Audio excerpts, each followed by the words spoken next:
बुनियाद को नकार कर जो इमारतें उठाएंगे, हम भी देखते हैं वो किस मंजिल तक जाएंगे। ये चलने वाली सरकार नहीं है, गिरने वाली सरकार है, याद रखना। जब से ये सरकार आई है,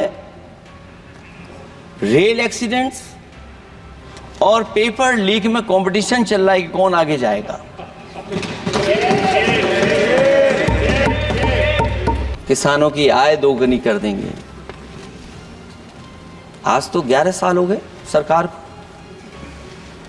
किसान की आय दोगुनी हो गई क्या सरकार बताए? और अभी मैं बहुत सारे माननीय सदस्यों को जब सुनता हूं तो वो कहते हैं कि हम एमएसपी दे रहे हैं। अगर आप एमएसपी दे रहे हैं तो उसकी कानूनी गारंटी क्यों नहीं दे रहे हैं आप कानूनी गारंटी दीजिए। और फिर आय दोगुनी में आप कितना देंगे किसान को? सभापति महोदय, सरकार ने अगर एक भी मंडी बनाई हो तो बता दें। हाँ, ये अलग बात है कि अगर आप कोई चीज सुधारने के लिए कोई परिवर्तन कर रहे हैं, स्टोरेज के लिए किसी को पहले ही बता दे रहे हैं, वो बात अलग है। लेकिन किसान कहां जाएगा जहां उसको रेट मिलेगी? आपने तो केवल सभापति महोदय एक चीज सीखी है पार्ले जी बिस्किट से, महंगाई और मुनाफा। इस सरकार ने 10 साल में डीएपी की बोरी को, खाद की बोरी को छोटा कर दिया। इससे और ज्यादा छोटा मत करना आप। और आपने डीएपी, जब किसान डीएपी लेने गया तो सरकार ने कहा कि बिना नैनो यूरिया के आप नहीं मिलेगा आपको।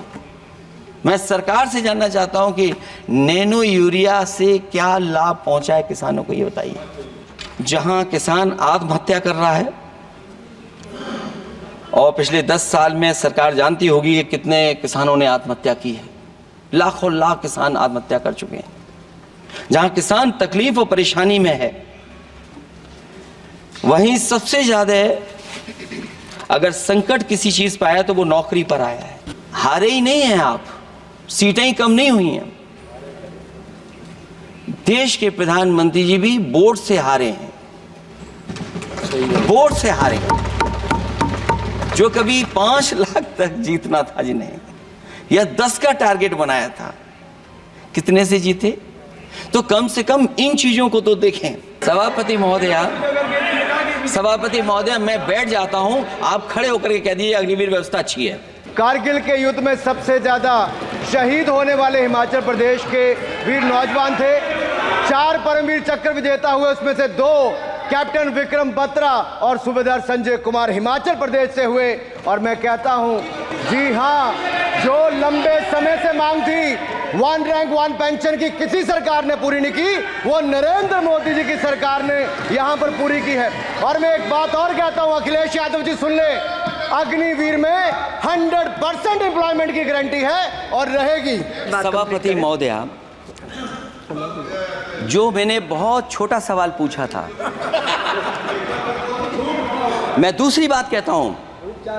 अगर ये जो बात आप कह रहे हो, तो आपको जरूरत क्यों पड़ रही कि आपको उत्तर प्रदेश में और प्रदेशों में कोटा देना पड़ रहा है 10%? शायद मंत्री जी नहीं रहे, इसलिए तकलीफ परेशानी ज्यादा है। और आप, अरे हमारा दर्द नहीं समझोगे, हम आपका दर्द चेहरे से पढ़ते हैं। दर्द में बताता हूं, बजट पर चर्चा करिए प्लीज, बजट पर सभापति जी, दर्द में बताता हूं। देखिए, दर्द बात पहुंचेगी कि नहीं पहुंचेगी।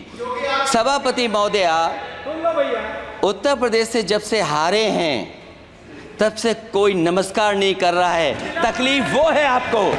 कंप्लीट करिए। वो वीडियो हमने देखा है कि कोई किसी को नमस्कार नहीं कर रहा है, कोई किसी को देख नहीं रहा है। चलिए, धन्यवाद माननीय। और जो अपने आप को बहुत ताकतवर कहते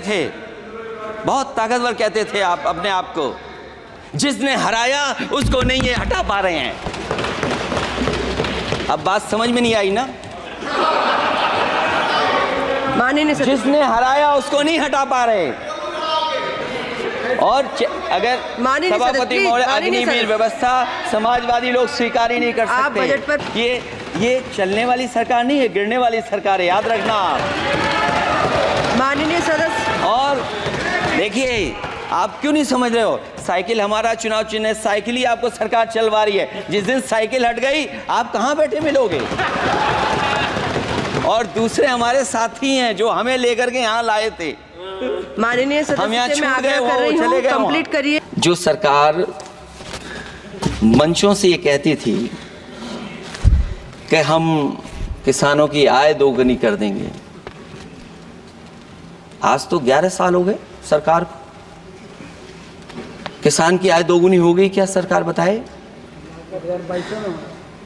और अभी मैं बहुत सारे माननीय सदस्यों को जब सुनता हूं तो वो कहते हैं कि हम एमएसपी दे रहे हैं। अगर आप एमएसपी दे रहे हैं तो उसकी कानूनी गारंटी क्यों नहीं दे रहे हैं आप कानूनी गारंटी दीजिए।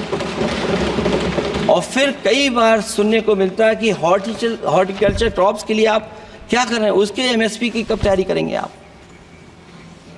और फिर आय दोगुनी में आप कितना देंगे किसान को? जो पिछले बार बजट में कहा गया था कि एग्रीकल्चर इंफ्रास्ट्रक्चर के लिए 1 लाख करोड़ देश को मिलेगा।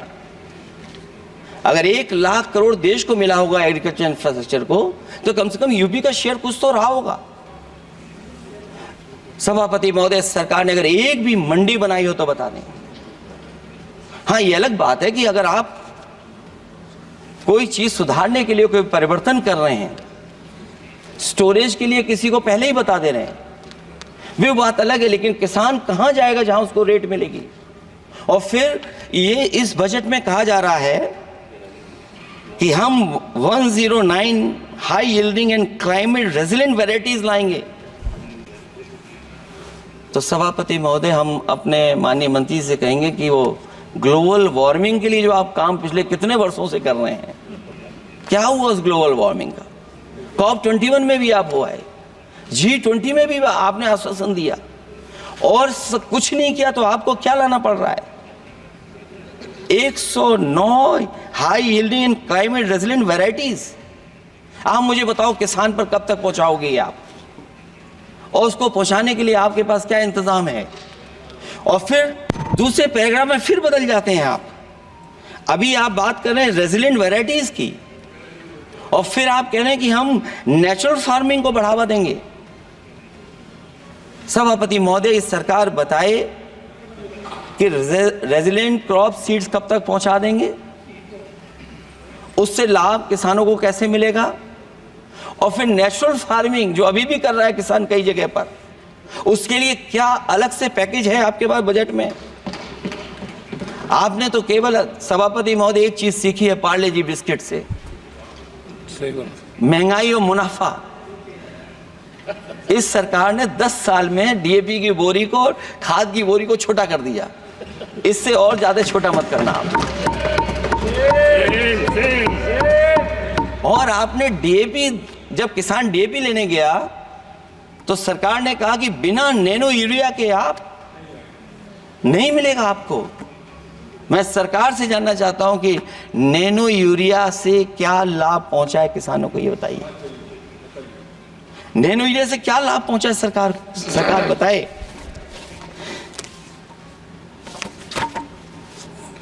हमारे यहां बड़े बड़े आयोजन हुए सभापति महोदय, इन्वेस्टमेंट मीट के बड़े बड़े आयोजन हुए इन्वेस्टमेंट मीट के, और 5 लाख करोड़ के एमओयू साइन हो गए, 5 लाख करोड़ के। मैं ये सभापति महोदय, बजट हमारी क्या मदद कर रहा है उत्तर प्रदेश के उद्योग लाने के लिए? और ऐसे आयोजन हुए जिसमें देश के प्रधानमंत्री आए, देश के राष्ट्रपति आए, और देश के जितने बड़े उद्योगपति सब आए थे। लेकिन आज यूपी को क्या मिला वहां पर? किसानों के लिए एग्रीकल्चर सेक्टर में बड़े बड़े एमओयू हुए, लेकिन आज जमीन पर कुछ नहीं दिखाई दे रहा है। मुझे याद है समाजवादी सरकार में, क्योंकि देश का सबसे ज्यादा उत्पादन दूध का अगर कहीं हो रहा है तो उत्तर प्रदेश में हो रहा है, और उस उत्पादन को बढ़ावा देने के लिए और इन्वेस्टमेंट लाने के लिए उस समय की सरकार ने फैसला लिया कि अगर बाहर से भी कोई डेयरी या डेयरी प्लांट लगाना चाहेगा तो उसमें सरकार सहयोग करेगी। और परिणाम ये हुआ कि गुजरात की 3 अमूल प्लांट लग गए यूपी में। तो मैंने उद्घाटन किए, एक देरी से हुआ तो देश के प्रधानमंत्री जी ने किया, लेकिन उसके बाद कोई नया प्लांट आया हो तो बता दें। जो अमूल से पुरानी संस्था है, क्या उसका सहयोग कुछ करेंगे आप लोग? क्या आप पराग का सहयोग करेंगे कुछ? न केवल दूध उत्पादन में उत्तर प्रदेश आगे है, बल्कि चीनी में और गन्ने की पैदावार में भी कभी आगे कभी पीछे होता है। किसानों को भरोसा दिलाया गया था कि उनकी भी आय दोगुनी हो जाएगी, उनको भी बहुत सुविधाएं दी जाएंगी, बिजली फ्री दी जाएगी। सभापति महोदया उन्हें फ्री बिजली नहीं दी सका। यह आश्वासन था आपका। और आज अगर उत्तर प्रदेश पिछड़ इसलिए रहा है क्योंकि सबसे महंगी बिजली अगर कहीं कोई पा रहा है तो उत्तर प्रदेश पा रहा है। और मुझे याद है, क्योंकि बात ये मुझे इसलिए कहना चाहिए, बीजेपी के एक विधायक जो सबसे बुजुर्ग थे, वो देश के प्रधानमंत्री जी के क्षेत्र में बिजली 24 घंटे आए, उसके लिए वो धरने पे बैठ गए थे। वहां के अधिकारियों ने कहा कि बुजुर्ग हैं, इनका स्वास्थ्य बेहतर नहीं है, इनका धरना आप उठवा दीजिए। मैंने सभापति महोदय उनको बुलाया, मैंने उनकी बात सुनी। उन्होंने कहा कि प्रधानमंत्री जी के क्षेत्र में 24 घंटे बिजली होनी चाहिए। उसी दिन मैंने फैसला ले लिया कि प्रधानमंत्री के क्षेत्र में 24 घंटे रहेगी बिजली। और मैंने उससे मांग की सभापति महोदय कि उत्तर प्रदेश देश के प्रधानमंत्री को बनाने में सबसे बड़ा सहयोग किया है, इसका कम से कम बिजली का कोटा तो बढ़ जाए यूपी का। वो 8 साल हो गए, उत्तर प्रदेश ने देश के प्रधानमंत्री को तो दे दिया, लेकिन अभी तक बिजली का कोटा नहीं बढ़ा। हमें उम्मीद है 11 शुभ होता है, इस 11वें बजट में कुछ तो सुविधाएं ऐसी उत्तर प्रदेश को दी जाएंगी जिससे वहां के लोगों को लाभ पहुंचे, मदद पहुंचे।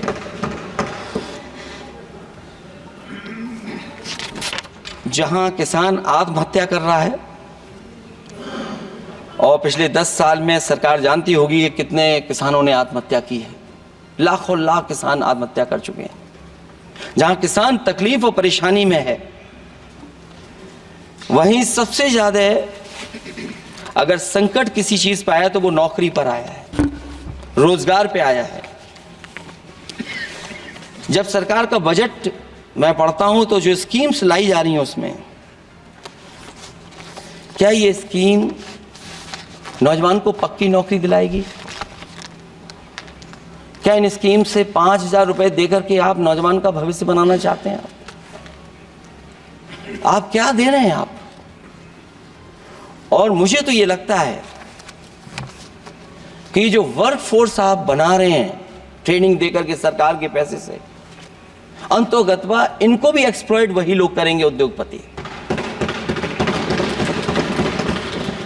आखिरकार जब इतनी टेक्निकल, इतनी ट्रेन फोर्स होगी, तो आप ये मुझे बताइए कि उसके भविष्य क्या होगा। अगर इतने बड़े पैमाने पे आप ट्रेनिंग करा रहे हो, सरकार का बजट उसमें खर्च हो रहा है, तो सभापति महोदय उनका भविष्य क्या होगा? 5 साल के बाद। और जो अग्निवीर वाली नौकरी है, सभापति महोदय, कोई भी नौजवान जो फौज के लिए तैयारी करता है वो कभी स्वीकार नहीं कर सकता। जब पहली बार ये स्कीम आई थी अग्निवीर, उस समय बड़े बड़े उद्योगपतियों से ट्वीट कराया गया था कि अग्निवीर से अच्छी कोई योजना नहीं है, इनको हम नौकरी दे देंगे, हम अपने यहां रख लेंगे। और शायद सरकार में बैठे लोगों को यह बात याद होगी, क्योंकि सरकार खुद स्वीकार करती है स्कीम ठीक नहीं है, तभी वो अपनी अपनी सरकारों से कह रहे हैं कि अग्निवीर वाले जो लौट करके आएंगे उन्हें कोटा दीजिए, आप नौकरी दीजिए।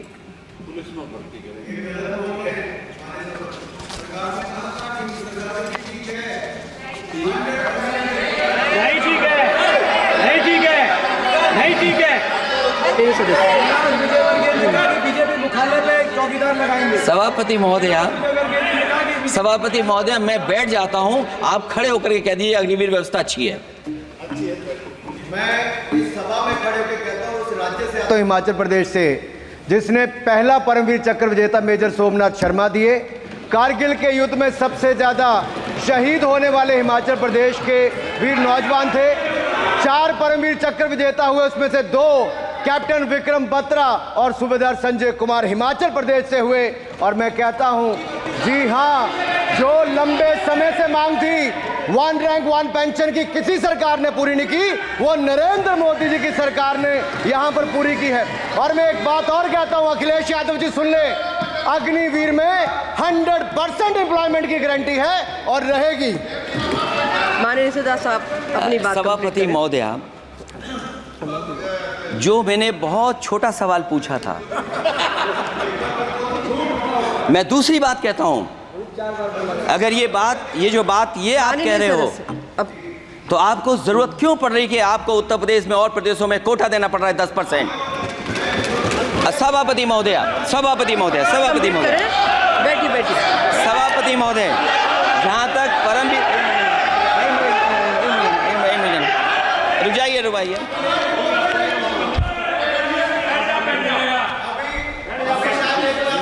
अरे सुन लेने दो। माननीय सदस्य आप अपनी सभापति महोदय, चेल जानते हैं आप कहाँ हैं? चेल जानते हैं आप कहाँ हैं? कभी गए हो उस मिलिट्री स्कूल में? मैं खुद मिलिट्री स्कूल का पढ़ा हूँ। और आप परमवीर चक्र की बात कर रहे हो, तो हम भी तमाम नाम गिना सकते हैं। माननीय सदस्यों से मैं आग्रह कर रही हूँ, आपस में चर्चा न करें। माननीय सदस्य, आप बजट पर बात सभापति करिए। महोदया, ये सभापति महोदया, जी 1 मिनट से भी कम, मैं आपके सामने कहना चाहता हूं, ये तो केवल मिलिट्री स्कूल गए हैं। मैं आज भी टेरिटोरियल आर्मी के 124 रेजिमेंट में कैप्टन के रैंक पे अपनी सेवाएं दे रहा हूं। अखिलेश जी, केवल ज्ञान मत बांटिए। राहुल गांधी जी के साथ बैठकर अब वहां बुलाने का झूठ बोलने की आपको आदत पड़ गई। प्लीज बैठिए, प्लीज। माननीय सदस्य से मैं आग्रह कर रही हूँ, आप अपनी बजट पर चर्चा करें। सभापति महोदय, आपका समय भी पूरा हो गया है, प्लीज कंप्लीट करिए। सभापति महोदय, मैं इसलिए नहीं कह रहा, मैं क्या बात कहना चाहता हूँ, शायद मंत्री जी नहीं रहे इसलिए तकलीफ परेशानी ज्यादा है। और आप अरे हमारा दर्द नहीं समझोगे, हम आपका दर्द चेहरे से पढ़ते हैं। अच्छा, दर्द मैं बताता हूँ। माननीय सदस्यों से मैं आग्रह कर रही हूँ, सभापति महोदय, दर्द मैं बताता हूँ। आप बजट पर चर्चा करिए। माननीय प्लीज बजट पर चर्चा करिए। सभापति, दर्द मैं बताता हूँ। देखिए, दर्द बात पहुंचेगी कि नहीं पहुंचेगी। सभापति महोदय, उत्तर प्रदेश से जब से हारे हैं तब से कोई नमस्कार नहीं कर रहा है। तकलीफ वो है आपको। कंप्लीट करिए। वो वीडियो हमने देखा है कि कोई किसी को नमस्कार नहीं कर रहा है, कोई किसी को देख नहीं रहा है। चलिए, धन्यवाद माननीय। और जो अपने आप को बहुत ताकतवर कहते थे, आप अपने आप को, जिसने हराया उसको नहीं ये हटा पा रहे हैं। अब बात समझ में नहीं आई ना? माननीय जिसने हराया उसको नहीं हटा पा रहे। और अगर सभापति महोदय, अग्निवीर व्यवस्था समाजवादी लोग स्वीकार ही नहीं कर सकते। आप बजट पर पूरी अपनी बात सभापति रखिए। महोदय, अग्निवीर स्वीकार नहीं कर सकते। आप अपनी जब भी चर्चा हम रखिए, सत्ता में आएंगे, साल 2 साल, ये चलने वाली सरकार नहीं है, गिरने वाली सरकार है, याद रखना आप। माननीय सदस्य, और देखिए, आप क्यों नहीं समझ रहे हो? साइकिल हमारा चुनाव चिन्ह है, साइकिल ही आपको सरकार चलवा रही है। जिस दिन साइकिल हट गई, आप कहाँ बैठे मिलोगे? और दूसरे हमारे साथी हैं जो हमें लेकर के यहाँ लाए थे। माननीय सदस्य हम यहाँ से मैं छूट गए, आग्रह कर रही वो चले हूँ, गए कंप्लीट करिए। लेकिन ये जब सरकार से चले जाएंगे तो विश्व की सबसे बढ़िया नगरी अगर कोई बन करके दिखाएंगे तो वो अयोध्या नगरी होगी। माननीय सदस्य, क्योंकि इससे बड़ा सम्मान और कोई नहीं हो सकता।